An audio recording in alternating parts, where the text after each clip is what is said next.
بسم اللہ الرحمن الرحیم۔ السلام علیکم دوستو، کبوتر ایک ایسا خوبصورت اور دلکش پرندہ ہے جو ہر کسی کو اچھا لگتا ہے، اور یہی وجہ ہے کہ یہ پرندہ اکثر گھروں میں پالا جاتا ہے، اور گھروں کے علاوہ اکثر مزاروں پر بھی یہ پرندہ موجود ہوتا ہے۔ کہتے ہیں کہ کبوتر وہ جانور ہے جس کے لیے حضرت نوح علیہ السلام نے امن و سلامتی کی دعا فرمائی تھی، اور یہی وجہ ہے کہ کبوتر انسانی آبادی سے مانوس ہے اور کوے کو خوف کی بد دعا دی جاتی ہے۔ یہی وجہ ہے کہ کوا انسانی آبادی سے ہراساں رہتا ہے، اسی وجہ سے لوگ آج تک اسے منحوس سمجھتے ہیں۔ آج ہم آپ کو یہ بتانے جا رہے ہیں کہ گھر میں کبوتر پالنا کیسا ہے، اور یہ کہ کبوتر بد دعا کب دیتا ہے۔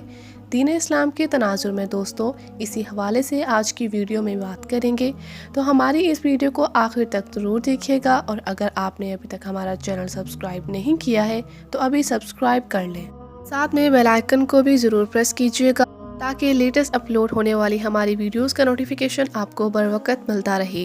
ویڈیو کو لائک کریں، شیئر کریں اپنے دوستوں کے ساتھ، اور کمنٹ باکس میں اپنی رائے کا اظہار ضرور کریں۔ دوستوں، کبوتر پالنے کے بارے میں بات کرنے سے پہلے آپ کے لیے کبوتر کی ایک پرانی کہانی پیش ہے۔ تفاسیر میں ہے کہ حضرت نوح علیہ السلام نے جب کشتی کو جودی پہاڑ پر ٹھہرایا تو آپ علیہ السلام نے کشتی کا وہ حصہ کھولا جہاں پرندے رہتے تھے، تو آپ علیہ السلام نے کوے سے فرمایا، زمین کو دیکھ، اس پر کتنا پانی ہے یا کتنا شہر غرق ہو چکا ہے۔ کوے کو ایک مردار جانور ملا، وہ اسی کو کھانے میں مست ہو گیا اور واپس نہ آیا۔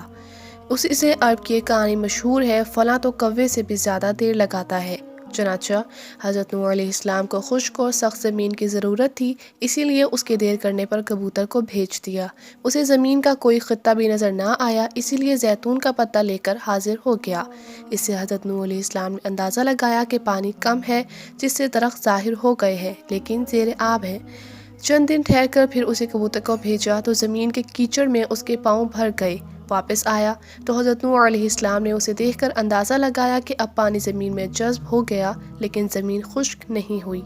حضرت نوح علیہ السلام کبوتر کی اس کارروائی پر بہت خوش ہوئے اور اس کے گلے میں سبز طوق پہنایا۔ آج وہی طوق کبوتر کی اس خوش بختی کی خبر دیتا ہے، اور ساتھ ہی حضرت نوح علیہ السلام نے کبوتر کے لیے امن و سلامتی کی دعا فرمائی۔ یہی وجہ ہے کہ کبوتر انسانی آبادی سے مانوس ہے اور کوے کو خوف کی بد دعا دی۔ یہی وجہ ہے کہ کوا انسانی آبادی سے ہراساں رہتا ہے، اسی وجہ سے لوگ آج تک اسے منحوس سمجھتے ہیں۔ یہ تو کبوتر کی کہانی تھی۔ ایک ایسے کبوتر نے حضرت نوح علیہ السلام کی بات مانی اور ان کے لیے خبر لانے کا کام کیا۔ فقہا کے نزدیک گھروں میں شوقیہ پرندے رکھنا اور پالنا جائز ہے، بشرطیہ کہ ان کے غذا اور سردی، گرمی اور بارش سے حفاظت کا انتظام کیا جائے۔ جب گھر سے کہیں دور جائیں تو ان کی خوراک کا مناسب کوئی انتظام کر کے جائیں۔ سیدنا انس رضی اللہ تعالی عنہ کے چھوٹے بھائی نے ایک پرندہ پال رکھا تھا۔ رسول اللہ صلی اللہ علیہ وآلہ وسلم ان کے ہاں تشریف لاتے تو اس سے کہتے، اے ابو عبید، پرندے نے کیا کیا؟ بحوالہ بخاری شریف۔ یہ حدیث اس بات کی دلیل ہے کہ آپ صلی اللہ علیہ وآلہ وسلم نے پرندے رکھنے سے اسے منع نہیں فرمایا۔ اگر پرندہ پالنا ہوتا تو آپ صلی اللہ علیہ وآلہ وسلم ضرور حضرت انس رضی اللہ تعالی عنہ کے بھائی کو اس بات سے منع فرماتے۔ اسی روایت کی بنیاد پر یہ کہا جاتا ہے کہ گھر میں پرندوں کا پالنا جائز ہے، لیکن جیسے کہ میں پہلے بھی آپ کو بتا چکی ہوں کہ ان کے پالنے کے لیے ضروری ہے کہ پرندوں کی ہر ضرورت کو پورا کیا جائے تاکہ پرندوں کو کسی قسم کی کوئی تکلیف نہ پہنچے۔ چنانچہ کبوتر بھی ایک پرندہ ہی ہے، اس لیے کبوتر کا گھر میں پالنا درست ہے۔ یاد رہے، پرندوں کو ستانے کے بارے میں ممانعت ہے، جیسا کہ ابو داؤد شریف میں حضرت عبداللہ بن مسعود رضی اللہ تعالی عنہ کی روایت کردہ ایک حدیث میں کبوتر کا ذکر ہے، جس میں کبوتر اللہ کے رسول اللہ صلی اللہ علیہ وآلہ وسلم کے سر مبارک پر منڈلا رہا تھا، اپنی زبان میں شکایت کر رہا تھا کہ کسی نے اس کے گھونسلے سے انڈے اٹھا لیے ہیں۔ حضور اکرم صلی اللہ علیہ وآلہ وسلم نے صحابہ میں اعلان کیا، اور ایک صحابی رضی اللہ تعالی عنہ نے انڈے اٹھانا قبول کیا تو انہیں حکم دیا گیا کہ وہ گھونسلے میں انڈے واپس رکھ دیں۔ تو اس روایت سے معلوم ہوا کہ پرندوں کو ستانا جائز نہیں ہے، اور پرندوں کو ستانے سے اسی لیے روکا گیا ہے کہ پرندوں کی بد دعا لگنے کا احتمال ہوتا ہے، اور چونکہ کبوتر بھی ان پرندوں میں شامل ہے کیونکہ انبیاء علیہ الصلاۃ والسلام کا پسندیدہ رہا ہے، اسی لیے اگر کبوتر کو تنگ کیا جائے تو کبوتر بھی بد دعا دے سکتا ہے۔ لہٰذا کبوتر کو ستانے سے اجتناب کرنا چاہیے۔ کبوتر کے حوالے سے آپ کو بتاتے ہیں کہ اسلامی تعلیمات اس کے بارے میں کیا کہتی ہیں کہ گھریلو کبوتر خدا کو بہت یاد کرتے ہیں، اہل بیت کو دوست رکھتے ہیں اور صحابہ خانہ کو دعا دیتے ہیں کہ اللہ تمہیں برکت دے۔ کسی شخص نے رسول اللہ صلی اللہ علیہ وآلہ وسلم سے تنہائی کی شکایت کی تو آپ صلی اللہ علیہ وآلہ وسلم نے فرمایا کہ ایک جوڑا کبوتر کا پال لو۔ حضرت جعفر علیہ السلام فرماتے ہیں کہ کبوتر پیغمبروں کے پرندوں میں سے ہیں، کبوتر گھر میں رکھو، چونکہ حضرت نوح علیہ السلام نے اس کو پسند کیا ہے اور دعا دی ہے کہ کسی پرندے پر اتنا پیار نہیں آتا ہے جتنا کبوتر پر آتا ہے۔ آپ صلی اللہ علیہ وآلہ وسلم نے فرمایا جس گھر میں کبوتر ہو اس گھر میں رہنے والے جنوں کی آفتوں سے محفوظ رہیں گے، کیونکہ جنوں کے بچے گھروں میں کھیلتے پھرتے ہیں، جس گھر میں کبوتر ہوتے ہیں وہ ان سے مشغول رہتے ہیں اور آدمی کی طرف متوجہ نہیں ہوتے۔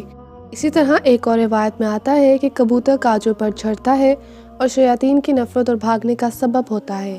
ان روایات سے یہ بات معلوم ہوئی کہ کبوتر کو گھر میں پالنا بالکل ٹھیک ہے، بلکہ موجب برکت ہے۔ جیسا کہ آپ صلی اللہ علیہ وآلہ وسلم صحابہ کرام کو گھر میں کبوتر پالنے کا بولتے، تو اس سے یہ بات معلوم ہوتی ہے کہ کبوتر پالنے میں خیر ہے۔ کبوتر پالنے کے ساتھ منسلک یہ یاد رہے کہ بعض لوگ شوق سے کبوتر پالتے ہیں، ان کا شوق کبوتر پالنے کی حد تک تو ہوتا ہے، لیکن بعض لوگ کبوتر بازی کی نیت سے کبوتر پالتے ہیں، اور چونکہ کبوتر بازی میں وقت اور پیسے کا ضیاع ہے، یاد رہے کہ کبوتر پالنا ایک مہنگا اور محنت طلب شوق ہے۔ کبوتر بازی کے مقابلے اکثر سخت گرمی میں ہوتے ہیں، مگر ان کی تیاریاں سارا سال جاری رہتی ہیں۔ شوقین افراد ایک ایک کبوتر پر لاکھوں روپے خرچ کرتے ہیں۔ اعلیٰ نسل کے ان کبوتروں کو خاص طریقے سے تربیت دی جاتی ہے اور یہ مقابلے صوبائی اور قومی سطح پر ہوتے ہیں۔ شوقین افراد آبادی میں جگہ جگہ پنجرے لگا کر اپنے وقت کا کافی حصہ ان پالتو جانوروں پر صرف کرتے ہیں۔ اسی لیے کبوتر بازی کے بارے میں اگر فقہا سے پوچھا جائے تو وہ اس کو درست نہیں فرماتے، کیونکہ اس میں مال وقت کا بہت ضیاع ہوتا ہے جو کہ فضول خرچی میں آتا ہے۔ اسی لیے ہمیں ایسے کاموں سے بچنے کی کوشش کرنی چاہیے۔ کبوتر بڑا ذہین پرندہ ہے جو اشخاص کو ان کی تصاویر میں بھی پہچان لیتا ہے۔ سائنسدانوں کا خیال ہے کہ کبوتر آئینے میں اپنی تصویر دیکھ کر خود کو پہچان سکتا ہے، یعنی یہ چہرے کی پہچان کی حد تک خود شناس پرندہ ہے۔ یہ خصوصیت چونکہ دوسرے پرندوں میں نہیں پائی جاتی، اسی لیے اس کی اپنی جداگانہ حیثیت ہے جو کسی بھی دوسرے پرندے سے انہیں اس خصوصیت میں ممتاز کرتی ہے۔ اس کے علاوہ دوستوں کبوتر میں حروف کو شناخت کرنے کی صلاحیت بھی پائی جاتی ہے۔ ایک تجربے کے ذریعے سائنسدانوں نے یہ ثابت کیا ہے کہ کبوتر پورے انگریزی حروف تہجی کو شناخت کرتا ہے، جو ان کے ذہنی صلاحیت کی آئینہ دار ہوتی ہے۔ کبوتر اپنی چونچ سے پانی چوس کر پینا جانتا ہے، جبکہ دوسری پرندوں میں یہ خصوصیت نہیں پائی جاتی۔ کبوتر ہزاروں میل دور سے اپنے گھر کا پتہ ڈھونڈ لیتے ہیں۔ یہ کیسے ممکن ہے کہ اس کے متعلق کئی نظریات پیش کیے گئے، جن میں ایک نظریہ مقناطیسی حیثیت کا ہے، جس کی وجہ یہ ہے کہ یہ جاندار سورج کو رہنما بنا کر مشرق و مغرب کی سمتوں کا تعین کرتا ہے۔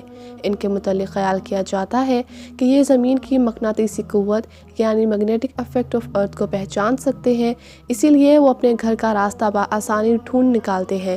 کبوتر 70 سے 75 کلومیٹر فی گھنٹے کی رفتار سے پرواز کر سکتے ہیں۔ دوران پرواز اس کی اونچائی یعنی ارتفاع جو ہے فی 1000 فٹ سے زیادہ ہو سکتا ہے۔ کبھی کبھار کبوتر گھر کا راستہ ڈھونڈتے ہوئے ایک دن میں 1000 کلومیٹر سے زیادہ فاصلہ بھی طے کر لیتے ہیں۔ ایک دفعہ ایک کبوتر نے 55 دنوں تک مسلسل پرواز کے ذریعے تقریباً 12000 کلومیٹر کا فاصلہ طے کیا تھا۔ اس کے علاوہ دوستوں آپ کو ایک اور حیران کر دینے والی بات بھی بتاتے ہیں کہ یہ پرندہ زیر زمین زلزلے کی ہلکی سی لہروں کو بھی محسوس کر سکتا ہے۔ یہ خصوصیت بھی کبوتر کو راستہ ڈھونڈ نکالنے میں آسانی پیدا کرتی ہے۔